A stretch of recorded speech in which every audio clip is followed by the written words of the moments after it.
Kapattan açılınca mı? Hadi. Durarız. Çöktüyüm ya. Nechanchi yil bu? 12. 12-yil. Necha yurgan? 107 o'zini qaladi. Metani bor. Mashinani gidravlika rol, traktor, Polux.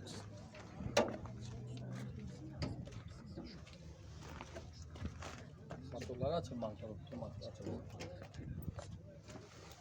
Motorlar kirish demagan. Qalab yurgan. Kraska nemda bormi? Rossiya metashda petrolari bali ishlanmaydi. Yurganini aytdikmi? Yani 107 ming yurgan. 107 ming yurgan.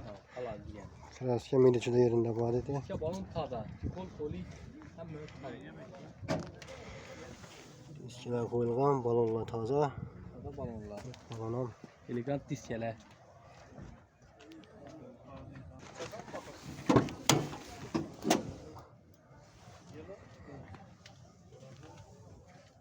Telefon lelam koy döşeldiğin. hammaga bor. Kırçık yok kafede var değil şimdi. Kamchiligi yo'q, to'g'ri olib qaytib beradimi? Yok haydi tamam. Rasat yo'q axir. Yok.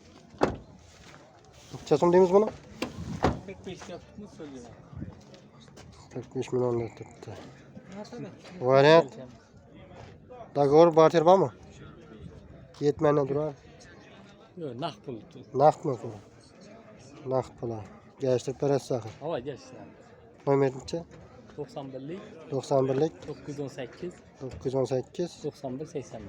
91 81. Neni mashina? Ücretli işte. Ko'rgan ishni mashina. Xizmat orasida gashtirib beraman dedi. Tekshirtirib olasizlar. Nechanchi yil bu? 2009-yil. Necha yurgan? 137 ni yurgan. Kraskasi? Zangi ishlangan. Udar necha? Udar yo'qmi?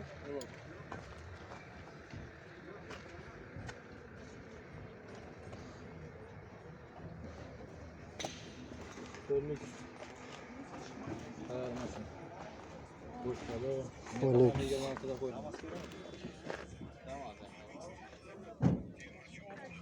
Metan yaqinda qo'yilibdi. Balonlar toza. Necha deymiz buni? 30. 30 million. Variantlar bormi? Yetmani turar, dogovor, barter. Nomerini ayting. 91 914 74 74. 91 914 74 74. Xizmat orasida gashtirib beraman dedi.